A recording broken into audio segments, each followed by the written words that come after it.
ఆదికాండము 28వ అధ్యాయం 1వ వచనం నుండి 22వ వచనం వరకు. ఇస్సాకు యాకోబును పిలిపించి, నీవు కనాను కుమార్తెలలో ఎవతను వివాహం చేసుకొనకూడదు.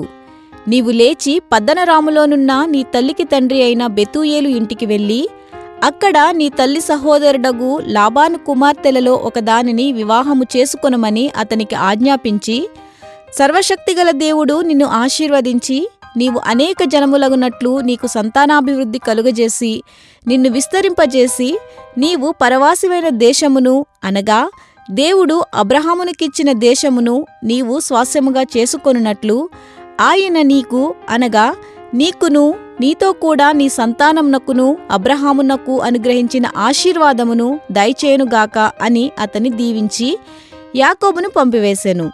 అతడు పద్దనరాములోనున్న సిరియావాడగు బెతూయేలు కుమారుడును యాకోబు ఏశావుల తల్లియగు రిబ్కా సహోదరుడునైన లాబాను నొద్దకు వెళ్ళెను. ఇస్సాకు యాకోబును దీవించి పద్దనరాములో పెండ్లి చేసుకుని వచ్చుటకై అతనినక్కడికి పంపెననియు, అతని దీవించినప్పుడు నీవు కనాను దేశపు కుమార్తెలలో ఎవరిని పెండ్లి చేసుకునవద్దని అతనికి ఆజ్ఞాపించెననియు, యాకోబు తన తల్లిదండ్రుల మాట విని పద్దనరామునకు వెళ్ళిపోయిననియు ఏశావు తెలుసుకొనినప్పుడు, ఇదిగాక కనాను కుమార్తెలు తన తండ్రి అయిన ఇస్సాకునకు ఇష్టురాండ్రు కారని ఏశావునకు తెలిసినప్పుడు, ఏశావు ఇస్మాయేలు నొద్దకు వెళ్ళి తనకున్న భార్యలు కాక అబ్రహాము కుమారుడైన ఇస్మాయేలు కుమార్తెయు నెబాయోతు సహోదరియునైన మహాలాతును కూడా పెండ్లి చేసుకొనెను.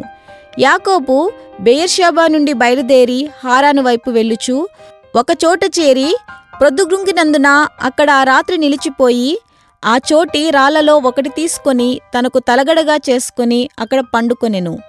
అప్పుడతడు ఒక కలగనెను. అందులో ఒక నిచ్చెన భూమి మీద నిలుపబడి ఉండెను.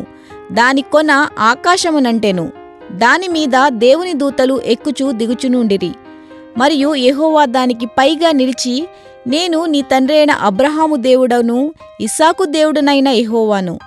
నీవు పండుకొనియున్న ఈ భూమిని నీకును నీ సంతానమునకును ఇచ్చేదను. నీ సంతానము భూమి మీద లెక్కకు ఇసుక రేణువుల వలె నగును. నీవు పడమటి తట్టును తూర్పు తట్టును ఉత్తరపు తట్టును, నీ సంతానము భూమి మీద లెక్కకు ఇసుక రేణుల వలె నగును. నీవు పడమటి తట్టును తూర్పు తట్టును ఉత్తరపు తట్టును దక్షిణపు తట్టును వ్యాపించెదవు. భూమి యొక్క వంశములన్నీయు నీ మూలముగాను నీ సంతానము మూలముగాను ఆశీర్వదింపబడును. ఇదిగో, నేను నీకు తోడయుండి నీవు వెళ్ళు ప్రతి స్థలమందు నిన్ను కాపాడుచు ఈ దేశమునకు నిన్ను మరలా రప్పించెదను. నేను నీతో చెప్పినది నెరవేర్చి వరకు నిన్ను విడువనని చెప్పగా, యాకోబు నిద్ర తెలిసి నిశ్చయముగా యెహోవా ఈ స్థలమందున్నాడు, అది నాకు తెలియకపోయేననుకొని భయపడి, ఈ స్థలము ఎంతో భయంకరము, ఇది దేవుని మందిరమే గాని వేరొకటి కాదు, పరలోకపు గవిని ఇదే అనుకొనెను. తెల్లవారినప్పుడు యాకోబు లేచి తాను తలగడగా చేసుకొనిన రాయి తీసి దానిని స్తంభముగా నిలిపి దాని కొన మీద నూనె పోసెను. మరియు అతడు ఆ స్థలమునకు బేతేలను పేరు పెట్టెను. అయితే మొదట ఆ ఊరి పేరు లూజు.